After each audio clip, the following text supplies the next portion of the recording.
त्यसैगरी हामी नेपालको पूर्वाधार त्यसैगरी हिजो बेलुका जुन रातिदेखि परेको अविरल वर्षासँगै देशभरि यतिखेर प्राय भनौँ डुबानको अवस्थामा रहेको छ र के कारणले गर्दाखेरि चाहिँ हाम्रो नेपालमा अझै पनि पूर्वाधारमा विकास हुन सकिरहेको छैन। विशेष गरी भन्नुपर्दा राजधानी जस्तो ठाउँ पनि डुबानमा परिरहेको अवस्था छ र पूर्वाधार तथा विकासमा पीएचडी गर्नुभएका डाक्टर सूर्यराज आचार्यले केही समय प्राध्यापक पेसा पनि अगाल्नु भयो भने अहिलेसम्म डाक्टर आचार्यको अध्ययन र क्षमताको सदुपयोग नेपालले खासै भनौँ या गर्नै सकेको अवस्था छैन र बरु लामो समय जापान सरकारले उहाँको योग्यतालाई उपयोग पनि गरिसकेको छ र यही कारण यहाँ लामो समय जापानको इन्स्टिच्युट फर ट्रान्सपोर्ट पोलिसीसँग आबद्ध पनि रहनु भएको छ र आज हामी डाक्टर आचार्यसँग नेपालको पूर्वाधार विकासमा भएका कमजोरीहरूलाई खोतल्ने प्रयास गर्नेछौँ।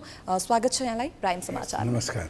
हजुर, नेपालको पूर्वाधार भनौँ होइन, हामी नेपालीहरू त प्राय भगवानको भरोसामा जिउने एउटा पनि पर्दछौँ होइन, एउटा क्याटेगोरीमा पनि पर्दछौँ। नेपालको पूर्वाधार छ नि जुन भगवानको भरोसामा टिकेको हो भनेर भन्न मिल्छ? तपाईँले भन्नुभएको एक हिसाबको त्यो बिम्बको मिल्छ। अब त्यसलाई नेपालको पूर्वाधारमा हामी विकासशील देश हौँ, त्यसैले हाम्रो विकासको क्रम नै पछाडि सुरु गऱ्यौँ।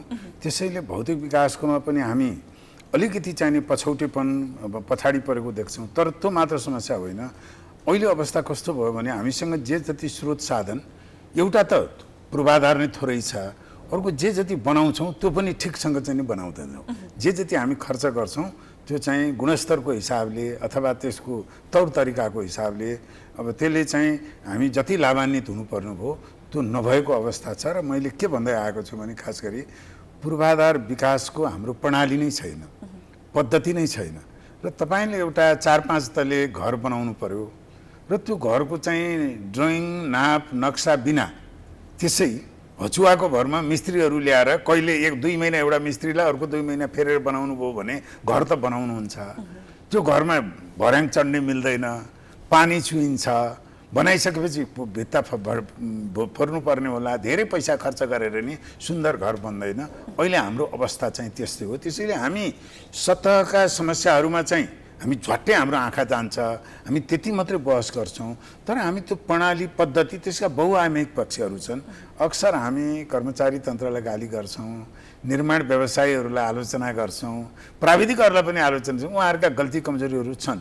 तर अब त्यतिलाई मात्रै हामीले सिकायत गरेर यो समस्या समाधान हुँदैन। हामीले अलिकति त्यसको सैद्धान्तिक तहमा, प्रणाली र पद्धतिको तहमा, नीतिगत तहकोमा नचिरिकन यो समस्या समाधान चाहिँ हुन सक्दैन। भनेपछि नेपालमा जति पनि यो पूर्वाधारसँग सम्बन्धित समस्याहरू उत्पन्न हुन्छन् तिनीहरूको मुख्य कारण भनेको प्रणाली पद्धति र नीति नै हो भनेर मान्नुपर्छ। म एकदमै त्यही हो। त्यसैले पहिला हाम्रो बुझाइ कस्तो छ हेर्नुहोस्, तपाईँले यही क्षेत्रको विकासविदहरू, खास गरी पूर्व सरकारी निकायमा रहनुभएका उच्च पदस्थ योजनाका पदाधिकारीहरू, मन्त्री सचिवहरू भन्नुहुने के भन्नुहुन्छ भने होइन हाम्रो नीति एकदम राम्रो छ, कार्यान्वयनमा समस्या भन्नुहुन्छ। आम बुझाइ त्यो नै गलत हो। पहिला त्यहाँबाट सुधार्नुपर्छ। म सार्वजनिक नीति, खास गरी पूर्वाधार नीति म अध्यापन पनि गर्छु। हामी भन्दा के भन्छौँ भने त्यो नीति भनेको यस्तो चिज हो कि त्यो नीति निर्माण गर्ने बेलामा नै त्यसले कार्यान्वयन हुन्छ कि हुँदैन, कार्यान्वयनमा कस्ता जटिलता हुन सक्छन् भनेर कार्यान्वयनको गाँठो नीति बनाउँदा नै फुकाउनु पर्छ। तर अहिले नेपाल सरकारका सबै सेक्टरका नीतिहरू म एउटा विकासको अध्येताको हिसाबले त्यो पढेँ भने ती चाहिँ एकदम निबन्ध लेखे जस्ता छन्। सबै आदर्श कुराहरू, सबै राम्रा कुराहरू त्यहाँ हाल्ने। र मैले हेर्दा के लाग्छ भने यो लेखकले, यो नीति लेख्ने मानिसले यसका चाहिँ कार्यान्वयनमा के जटिलता होलान् के भन्ने दिमागमा आयो कि आएन भन्दा स्पष्ट देखिन्छ, आएन।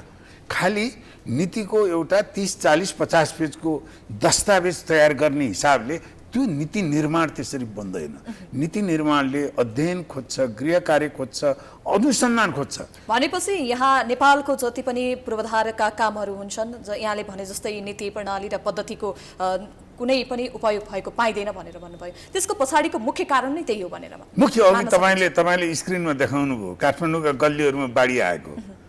त्यस्तो किन भयो भने हेर्नुहोस्, प्रणाली भएको भए के हुन्थ्यो भने सहरमा तपाईँले घर बनाउनुभन्दा पहिला, हामी घडेरी भन्छौँ नि, त्यो घडेरी बिक्री हुनुभन्दा पहिला अथवा नक्सा पास गर्नुभन्दा पहिला प्रणालीले के माग्छ भने त्यसको निश्चित मापदण्डको चौडाको बाटो छ कि छैन, बाटो बनिसकेपछि त्यो बाटो त माथिबाट देखिन्छ, बाटोभन्दा तल धेरै संरचनाहरू छन् सहरी, जस्तो ढल, खानेपानीको पाइप, त्यसपछि बर्खाको पानी निकासको पाइप। यहाँ त हामी स्टोम वाटर ड्रेनेज भन्छ हामी इन्जिनियरिङमा पढाउँदाखेरि। बर्खाको पानी निकास हुने र हाम्रो टोयलेटको फोहोर पानी निकास हुने छुट्टा छुट्टै पाइप हुन्छन्, कहीँ कम्बाइन पनि हुन्छ। अब हामी यहाँ त्यो टोयलेट, अब खानेपानीको त पाइप चाहियो, जसरी भए नि ल्याउनै पर्यो। त्यो टोयलेटको पाइपको जाने पनि ओडाले नै पनि अहिले बनाइदिएको देख्छौँ बाटो खनेर। तर त्यो बर्खाको पानी जाने, किनकि हिउँदमा त बर्खा त हुँदैन। अनि हामीलाई त्यो योजना भनेको त्यो हो। त्यो बिना तपाईँले जुन काठमाडौँको कप्पन या हनुमन्ते खोला पस्यो जुन भन्छौँ नि, हामीले बर्खामा आएको पानीलाई खोलासम्म जाने निकास यो टोलबाट भन्ने ध्यानै दिएनौँ। हो त्यो प्रणाली भएको भए, आधारभूत सहरी विकासको र सहरी विकास पूर्वाधारको प्रणाली भएको भए त्यो नक्सा पास गर्नुभन्दा पहिला नै हामीले सोध्नु पर्थ्यो। त्यो नक्सा पास गर्ने घरको अगाडि त्यो ड्रेनेज बाटो ठिकठाक सही छैन भने। जस्तै यहाँले यो भनिरहँदाखेरि यो जुन नीतिहरू प्रणालीहरू पद्धतिहरू बनाइरहँदाखेरि राज्य संयन्त्रमा नै समन्वय नभएको कारणले पनि यो भएको हुनसक्छ नि होइन। यो यस्तो भयो हेर्नुहोस्, हाम्रो के भयो भने मैले अघि नै भने नि, हामी भौतिक विकासको प्रक्रिया अलि ढिलो सुरु भयो र पञ्चायतको टाइममा हामीलाई स्रोत साधनको एउटा कल्भर्ट बनाउने भन्ने पनि ठुलो कुरो हुन्थ्यो, एउटा ह्युम पाइप टोलमा राख्ने पनि ठुलो कुरो हुन्थ्यो। प्रविधि थिएन। मेरो जेनेरेसनमा मैले इन्जिनियरिङ पढ्न जान भारतबाट गरेँ, यहाँ इन्जिनियरिङ पढाइ पनि हुँदैन थियो। त्यसैले त्यो बेलामा हाम्रो पूर्वाधार विकासको कार्यशैली र प्रणाली काम चलाउ भयो। झाटझुट अलिकति न्यूनतम काम गरे पनि भइहाल्ने। तपाईँले एउटा घर बाहिर 2 कोठाको एउटा स्टोर बनाउनु पर्यो भने त नक्सा बनाउनु पर्दैन नि, नजिकको मिस्त्री डकर्मी ल्याएर बनाउँदा भइहाल्छ। 2 कोठा ट्रस्टको भन्छौँ नि, तर 10 तले बिल्डिङ बनाउँदा त हुँदैन नि। हो, हामी भौतिक विकास र आर्थिक विकासको चरणमा अघि बढ्दै जाँदाखेरि त्यो प्रणाली पद्धतिमा परिष्कृत आउनु पर्थ्यो, गृह कार्य हुनु पर्थ्यो। तर हाम्रो के रह्यो भने उही काम चलाउ शैली। अहिले त डोजर रोड भन्छ, त्यो गाउँतिर हुने, गाउँ पहाडका गाउँ बस्तीमा बन्ने रोडको इन्जिनियरिङको काम नै हाम्रो डोजर ड्राइभर दाइहरूले गरिदिनुहुन्छ। यता वडाध्यक्ष र उहाँ मिलेर त्यहाँ ढुङ्गा र अलि यतापट्टि चापेर गर्दैन भनिदिन्छ। भनेपछि यो सत्तालाई एउटा कडी बनाएर यस्ता खालका विकासका कामहरू हुन्छन् जुनले गर्दाखेरि चाहिँ अहिलेको अवस्थामा, जस्तै हिजो र अहिले प्राय पहाडदेखि लिएर नेपाल नै पुरै डुबानको अवस्थामा परेको पनि छ। भनेपछि यस्ता खालका कारणले गर्दाखेरि पनि यो भएको विपत्ति आइलागेको। हेर्नुहोस्, अझ तपाईँले म अलिकति पछाडि भएर यो अहिले भन्नुभएको कुराको उठान गरेँ भने हाम्रो भूबनोट, पहाडी भूबनोट छ। ती पहाड पनि एकदमै चाहिने कमजोर पहाड छन्। यङ माउन्टेन भन्छ नेपालको महाभारत चुरेज रेन्जलाई। त्यसपछि वर्ष दिनभरिमा 3 महिना घनघोर वर्षा हुन्छ मनसुनको बेलामा। भनेको प्राकृतिक हिसाबले नै हामी बाढी पहिरो त्यो जोखिमयुक्त ठाउँमा छौँ। अरू देश सबै युरोपका देशहरूमा यस्तो हुँदैन। अब त्यो भएपछि त हामी त के हुनुपर्ने हो भने हाम्रो भौतिक विकास त अझ सतर्कतासहित, अझ चुस्तता टाठो भएर होइन त्यो हुनुपर्ने हो नि। अरूभन्दा अझ हामी चाहिँ प्राविधिकको प्रयोग र तयारी, पूर्व तयारी हुनुपर्ने हो। अब त्यसमा भौतिक विकासकोमा हामी के भन्छ लापरवाहीमा छौँ। अहिले त अवस्था के भयो भने हामीसँगै भएको अहिलेको तपाईँको हाम्रो के भन्छ स्थिति इन्जिनियर र प्राविधिकको कमी होइन, इक्विपमेन्टको कमी होइन। यहाँ निर्माण तपाईँले चाहिँ डोजरहरू, एक्सकाभेटरहरू थुप्रो देखिन्छ। त्यसको स्रोतको पनि कमी होइन, बजेट अलि छ, विकास बजेटै खर्च नभएको छ। त्यसैले हामीले के चाहिँ गर्न सकेनौँ भने हाम्रो भौतिक विकासको अथवा हाम्रो भूबनोटको भूगोलको विशिष्ट परिस्थितिलाई हाम्रो भौतिक विकासको स्वरूप कस्तो हुनुपर्छ भन्नेमा त हामीले अरू देशबाट खालि विश्वविद्यालयका इन्जिनियरिङका किताब मात्र पढेर पनि हुँदैन।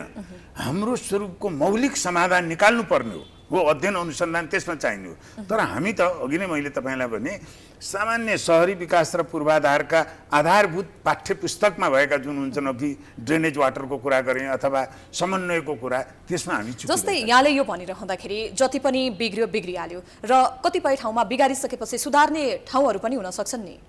होइन, त्यो त हुन्छ पक्कै पनि। अब सुधार्दाखेरि पछि घर बनिसकेपछि घर सुधार्दा रेट्रोफिट भन्छौँ हामी, त्यो अलिकति किफायती हुँदैन होइन, त्यो सुधार्ने ठाउँ हुन्छ त्यसको। त्यसैले अहिले जे जति मैले के भनिरहेको छैन भने जे जति विकास भइरहेछ त्यो अनावश्यक हो, कामै लाग्दैन भनेको मैले भनेको होइन। तर अब हामी सतर्क के हुनु पर्यो भने यस्ता एकातिर हामी भौतिक विकासको चाहिँ एकदमै चाहिँ तपाईँको के भन्छ तदर्थ हिसाबले हामी गरिरहेका छौँ। त्यसमा स्रोत साधन पनि प्रयोग गरेको छौँ।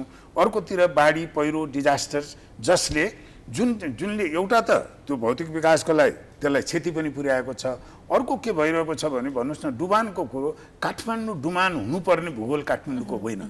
अब हामीले के गर्दैछौँ, अघि मैले भने सहर बनाउँदाखेरि जग्गा व्यवसायीहरूले प्लटिङ गर्नुभयो, 12, 14, 16 फिटको बाटो बनाइदिनु भयो, त्यसैले हामी सहर बन्यौँ, घडेरी भइहाल्यो। एउटा नागरिकले झटपट त्यहाँ घर बनायो। त्यसपछि सरकारी जुन निकायहरूले त्यो सहरको लागि चाहिने आधारभूत जुन संरचनाहरू अघि भन्यो, ढल, खानेपानी, निकास, तपाईँको चाहिँ पार्कहरू होइन, ठुला खुला चौरहरू, त्यो कुरामा चाहिँ जस्तै यहाँले यो भनिरहँदाखेरि आज मात्र हाम्रो राजधानी सहर डुबानमा पर्यो होइन, अरू पहाडी भेगहरू पनि डुबानमा त परे नै, तराई भेगहरू डुबानमा पर्दै आइरहेका छन्। त्यसै गरी हरेक वर्ष यस्तो समस्याहरू दोहोरी नै रहेका हुन्छन्। पूर्वाधार निर्माणमा भएका कमी कमजोरीहरूलाई सुधार्न गलत त होइन होला, तर पनि यो सहरका पूर्वाधार निर्माणमा यहाँले के कमी कमजोरीहरू चाहिँ देख्नुहुन्छ त? होइन, मूलत अब अहिले के सबभन्दा पहिला कमी कमजोरी त अघि मैले प्रणालीको भने, अब एउटा झट्ट आम नागरिकले हेर्दाखेरि के देखिन सक्छ भने हामी नेपाल गरिब देश छौँ, हामीसँग स्रोत साधन पनि छैन, सहायक प्रविधि पनि छैन भन्ने त्यो कुरा होइन। हामीसँग त्यसलाई सम्बोधन गर्ने स्रोत पनि छ, त्यसलाई सम्बोधन गर्न सक्ने प्राविधिक जनशक्ति पनि छ होइन। हाम्रा इन्जिनियर प्राविधिकहरू जस्तो तपाईँ पहिरोको कुरो आयो भने जियोलोजिकल जियोटेक्निकल इन्जिनियरहरू होइन, अरू देशहरूमा काम गरेर पढेर आउनु भएको अन्तर्राष्ट्रिय स्तरकै विज्ञहरू हुनुहुन्छ। इन्जिनियरहरू पनि अहिले हामी हजारौँ सङ्ख्यामा छन्।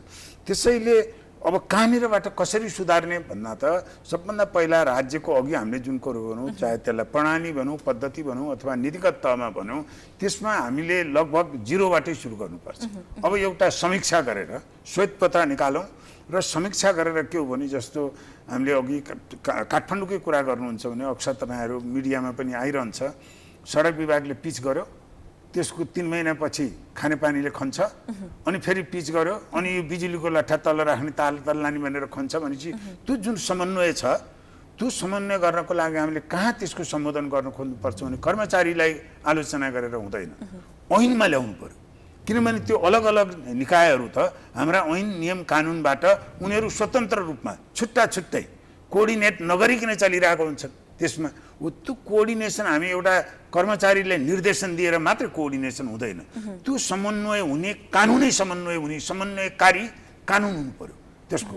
जस्तो तपाईँ काठमाडौँ प्राधिकरण, काठमाडौँ विकास प्राधिकरण त्यस्तै कन्सेप्टबाट आएको थियो, तर त लागू हुनै सकेन।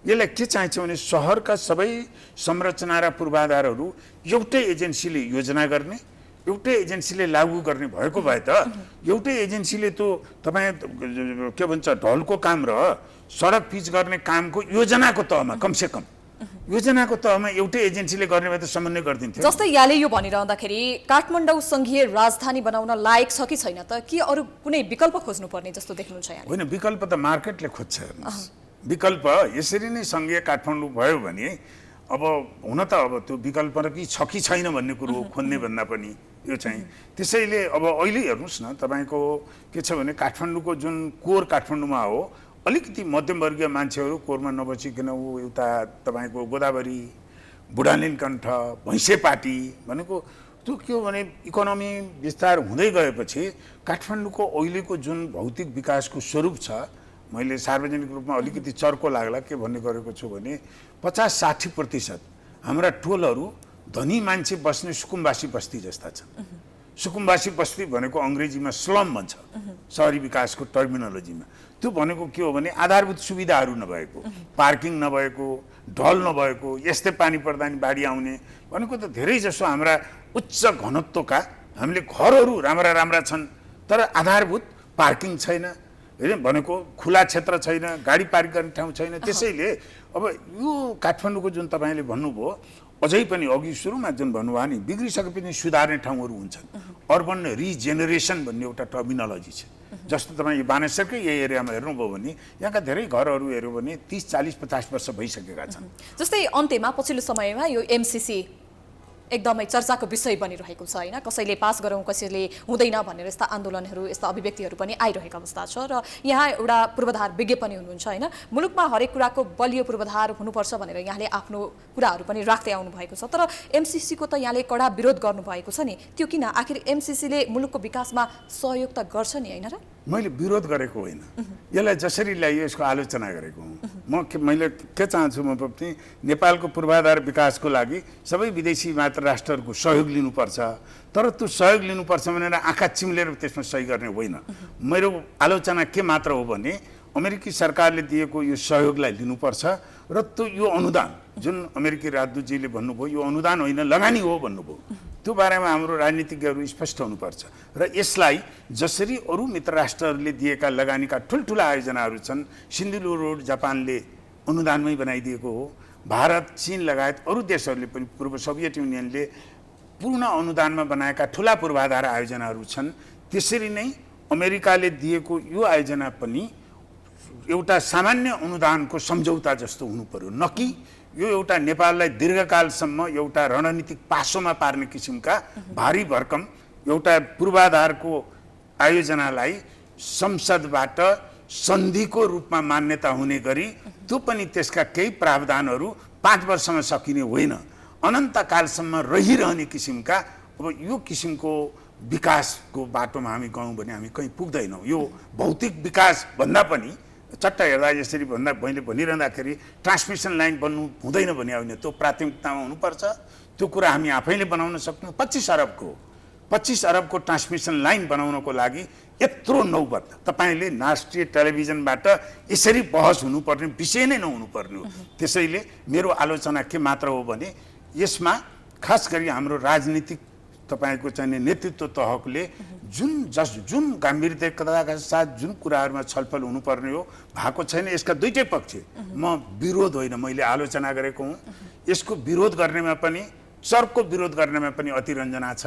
यो सही गर्ने बित्तिकै यहाँ अमेरिकी सेना र मिसाइल आउने त्यो पनि गलत हो, र फेरि यसको समर्थन गर्ने सरकार पक्ष केही पूर्व मन्त्रीहरू मूर्धन्य व्यक्तित्वहरू हुन्छ, उहाँ पनि ढाँट कुरा गर्दै हुनुहुन्छ। के ढाँट कुरा गर्दै हुनुहुन्छ भने यो सामान्य विकासको आयोजना मात्रै हो, अरू विकासका आयोजना मात्रै हो, संसदमा लाने भनेको त यो 5 वर्षमा कम्प्लिट गर्नु, त्यो पनि झुट कुरा हो। र मेरो चिन्ता के मात्र हो भने सरकारमा बस्ने जिम्मेवार राजनीतिहरूले पनि जनतालाई गुमराहमा पार्ने झुट कुरो गरेर यसलाई हातहुतमा पास गर्नु हुँदैन, त्यो राष्ट्रघात हुन्छ।